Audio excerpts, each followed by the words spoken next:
Okay, now we're getting into kind of the legal background of ethics.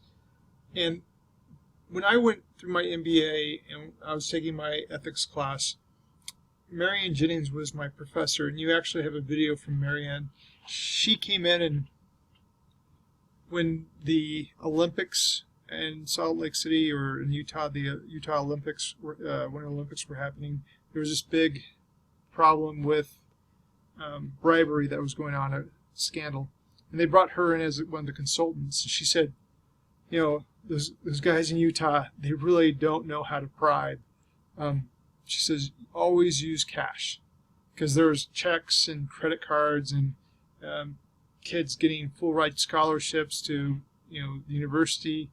So I guess anyway, her big deal was, look, ethical behavior saves companies money, so act ethically.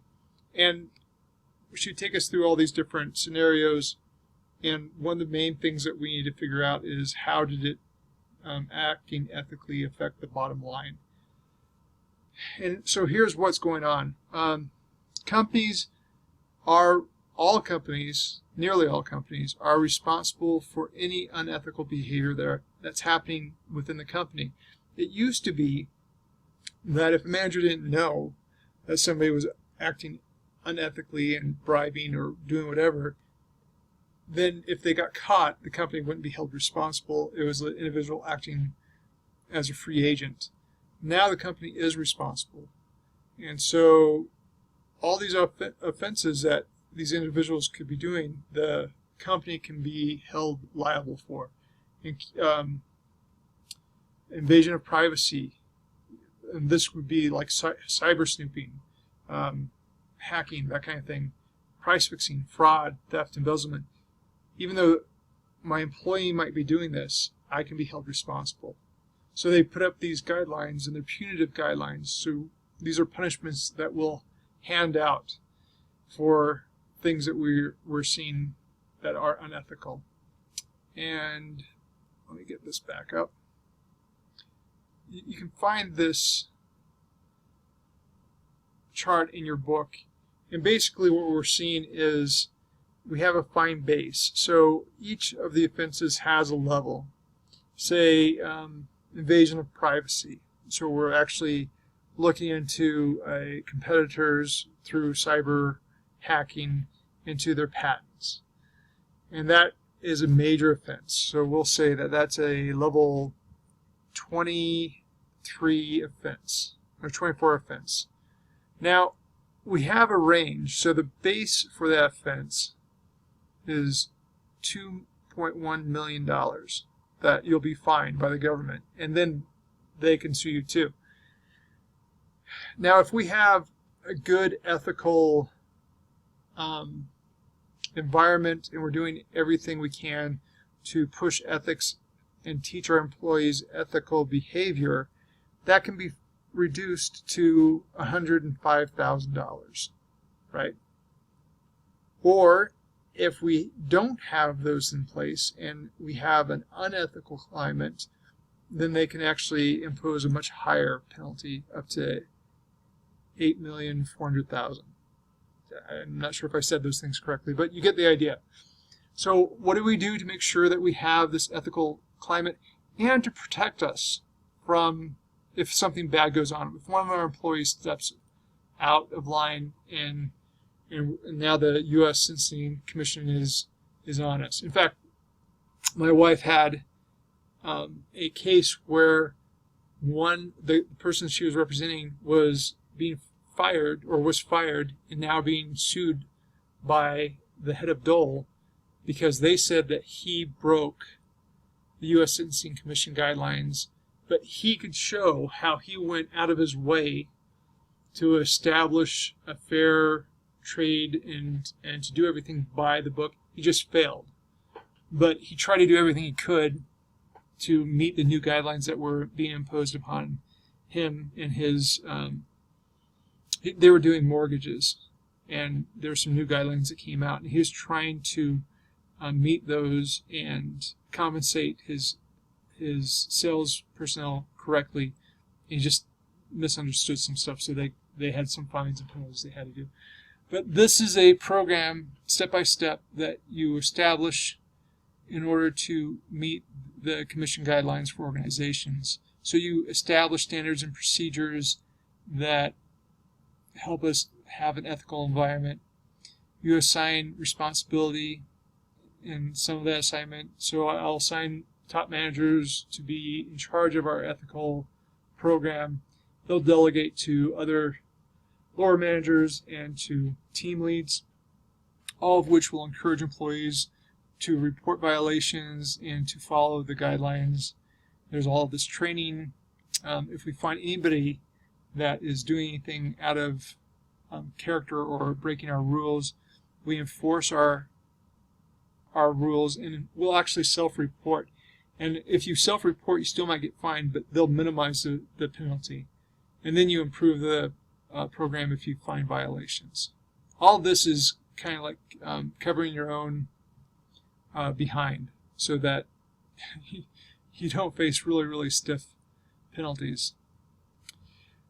Now let's talk about influences that affect our decision making, how we do it. The first thing we're going to talk about is ethical intensity. Another thing we'll talk about is moral development.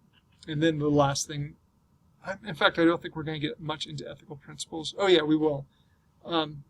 Again, when you go into the whole semester, business ethics, we really get into these ethical principles, and we do a lot of case studies and try to apply these so you get used to thinking in these kind of ethical decision-making ways. So ethical intensity, I'm not sure what's going on with my slideshow. I'm sorry, we're bouncing around a little bit here. The degree of concern people have about an ethical issue. So this concern could be internal or external. The magnitude of consequences, like how many people are harmed and how harmed are they? Social consensus that this is a bad thing. Probability of effect. How sure are we that the harm is actually going to take place?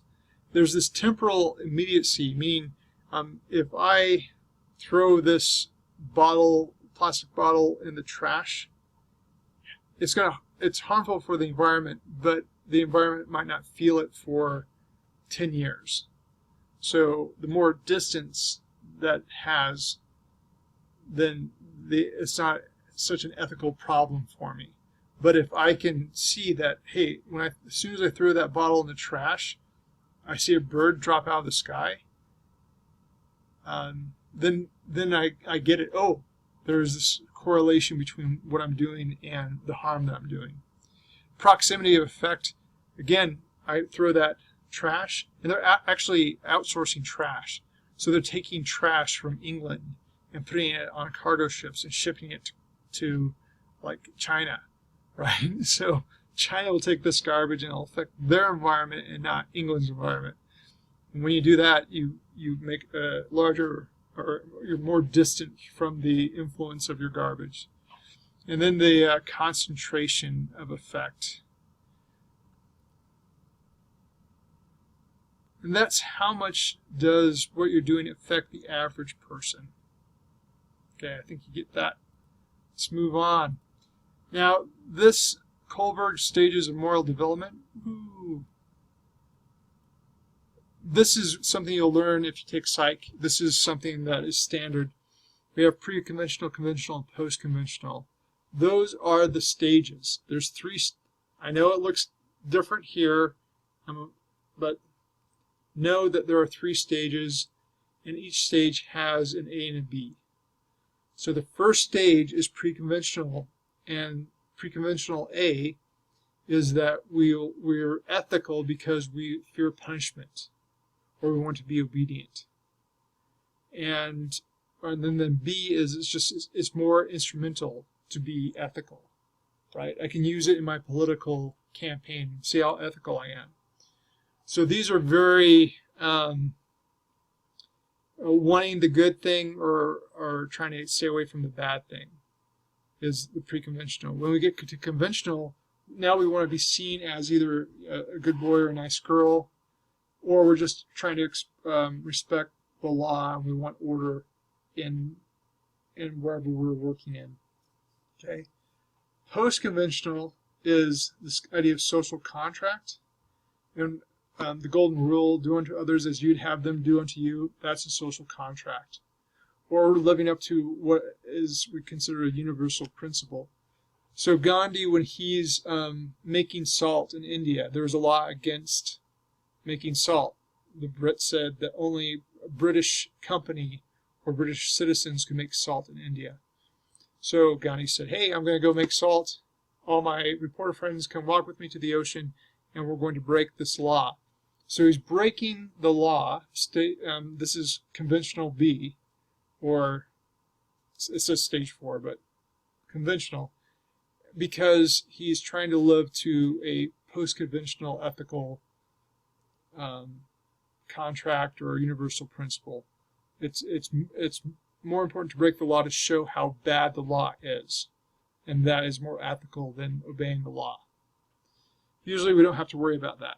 Last thing we're going to talk about is these principles of ethical decision making, and we usually talk about it in this idea of pillars, or these pillars of ethical decision making.